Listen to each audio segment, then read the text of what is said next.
Hi, I'm Dr. Suparna Bhattacharya, consultant Nova IVF Fertility East.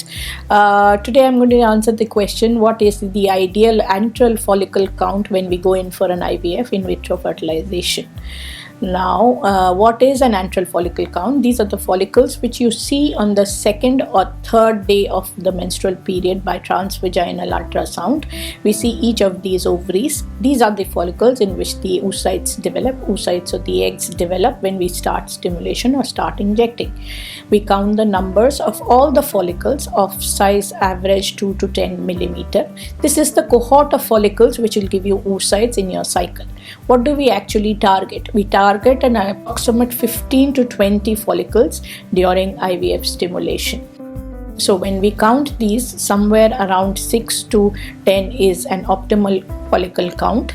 Something less than 6 is a poor ovarian reserve, and something more than 10 is what we say as has a higher ovarian reserve. Now this test is very informative and very important.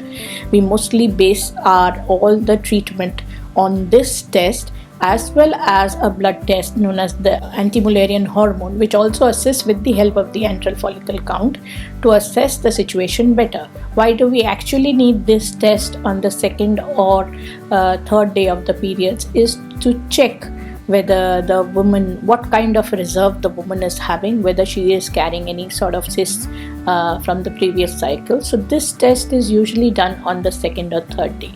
Now the antral follicle count, if it is an optimal number, we usually start with a standard dose of injections, and if the follicles are on the lesser side, we might want to tweak the dose, or we might just change the dose, maybe increase or decrease as per the need be.